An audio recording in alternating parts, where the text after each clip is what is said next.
शास्त्र कहता है। आज मन में आया अवसर है, चलो भगवान की सेवा करते हैं। भगवान इस धरती पर अवतरित हो रहे हैं, हो गए हैं। अतएव बहुत से देवता वानर बन के तो भगवान राम की सेवा के लिए उपस्थित हुए,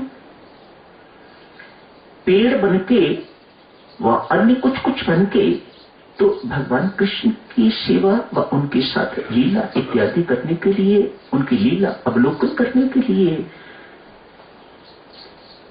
योनियां धारण की।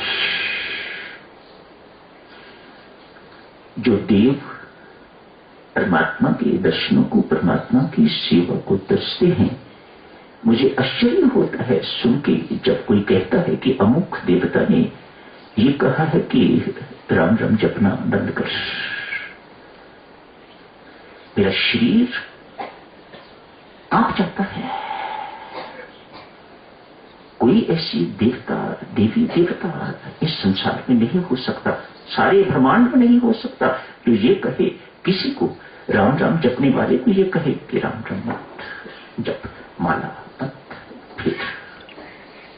ऐसा पाप कोई देवी देवता कभी नहीं करेंगे, ये पाप है। हाँ, स्वार्थी लोगों का बीच में हाथ हो तो उनका कथन हो सकता है। वे स्वार्थी हैं, वे निष्कामी नहीं है। आप बहुत भोली हो देवियों, यहाँ की लाहौल की देवियां, यहाँ के सज्जन, यहाँ के पुरुष बहुत भोले हो। सोच समझ के इन बातों में आया करो। परमेश्वर ने आपको राम नाम दिया है, अपना नाम दिया है, दिलवाया है। आप अपनी दुर्बुद्धि को, मंद बुद्धि को तीव्र बुद्धि, कुशाग्र बुद्धि, तीक्ष्ण बुद्धि, सद्बुद्धि बनाइएगा। उसी सद्बुद्धि की साधक चर्चा हो रही है। कल उस युवक को भगवान ने अपना बना लिया है, अपना उत्तराधिकारी बना लिया है। महाराजा थे, लेकिन भगवान ने उसे अपना उत्तराधिकारी, अपना यंत्र, अपनी सेवा के योग्य बना लिया है। क्यों? वह निष्काम भाव से, निस्वार्थ भाव से कर्म कर रहा है, स्वार्थी नहीं। ऐसे कर्मों को गीता जी में 30वें अध्याय में यज्ञार्थ कर्म कहा है। वह यज्ञ कर्म कर रहा है, यज्ञ के लिए कर्म कर रहा है, यज्ञ रूपी कर्म कर रहा है। कर्मकांड में यज्ञ उसे कहा जाता है जहां हवन इत्यादि मंत्रों का उच्चारण हो। आप सब जानते हैं, विशेषतया ब्राह्मण आप भी करवाते हैं।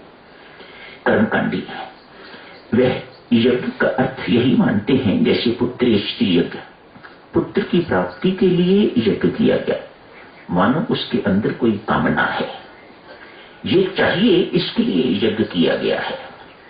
यज्ञ शत्रु का हनन करने के लिए भी किया जाता है। शत्रु का हनन हो, मेरे घर में ये हो, इत्यादि इत्यादि, मानो यज्ञ के साथ कोई न कोई कामना जुड़ी हुई है। ऐसे कर्म सकाम कर्म होते हैं। निष्काम कर्म अर्थात यज्ञार्थ कर्म। भगवान श्री कहते हैं यज्ञ पे कर्म, गीता जी के अनुसार यज्ञ अर्थात निष्काम कर्म। 3रा अध्याय पढ़िए, आप पढ़ चुके हो, फिर पढ़ना। ऐसे कर्म जो दूसरों के लिए किए जाते हैं, दूसरों को सुख बांटने का कर्म, प्रेम बांटने का कर्म, दूसरों को देना, कुछ दूसरों के काम आने का कर्म, इसे यज्ञ अर्थ कर्म कहा जाता है। निष्काम कर्म जहां कहा जाता है। परमात्मा की सेवा के लिए, भजन पाठ के लिए, साधना के लिए अपनी सेहत का ध्यान रखना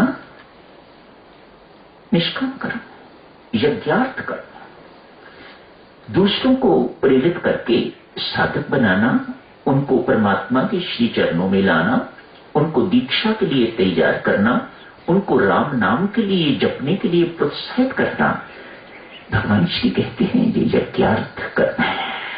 इनमें स्वार्थ नहीं है। स्वार्थ से कर्म निष्काम नहीं रहता। जो कुछ आपको मिलना चाहिए वह नहीं मिल पाता, जो निस्वार्थ कर्म करने से मिलता है। सीधी मुक्ति मिलती है। कल आपने देखा, कल आपसे अर्ज की जा रही थी, ऐसों को परमात्मा के पास जाने की जरूरत नहीं, परमात्मा स्वयं उनके पास पहुंचता है। क्यों? उसे भी तो चाहिए अपना काम करवाने वाले व्यक्ति, अपनी सृष्टि उसे चलानी है। अतएव व्यक्तियों को तैयार करता है, किसी से किसी प्रकार का काम लेता है, किसी से किसी प्रकार का काम लेता है, किसी से किसी प्रकार का काम लेता है। मानो हम सब काम करने वाले जितने भी दिखाई देते हैं ये परमात्मा के ही हाथ हैं, परमात्मा के ही पांव हैं, परमात्मा की ही आंखें हैं। विश्व रूप दर्शन में सब कुछ आपको यही कुछ देखने को मिलेगा। ऐसा विश्वास न होने दे वह दुर्बुद्धि है। ऐसा विश्वास जब अंदर बस जाए तो वह सद्बुद्धि है, वह विवेक युक्त बुद्धि है। जो सद्बुद्धिमान हो जाया करता है वह इधर उधर नहीं भटका करता, वह औरों की बातों में फिसलता नहीं है, वह भटकता नहीं है। उसकी तार परमात्मा के साथ जुड़ी रहती है और इससे वह संतुष्ट रहता है। मुझे इतना विश्वास कि मेरे कर्मों के अतिरिक्त मेरा कोई कुछ नहीं बिगाड़ सकता। कभी कभी माताओं आप लोग ऐसे शब्द प्रयोग करती हो कि जब से ये बहू मेरे घर में आई हुई है तब से इसने मेरे घर का सत्यानाश कर दिया है, मेरा घर उजड़ गया है। ऐसा शब्द राम नामियों को शोभा नहीं देता, ये अविश्वास के चिन्ह है। मानो आपको ये विश्वास नहीं है कि जो कुछ भी हमारे जीवन में घटित होता है वह विधाता के विधान के अनुसार घटता होता है, या यूं कहिएगा वह हमारे कर्मों के अनुसार घटित होता है। समय तो हो गया साथियों, कल जारी रखेंगे इस चर्चा को। आज यही समाप्त करने की इजाजत है। धन्यवाद।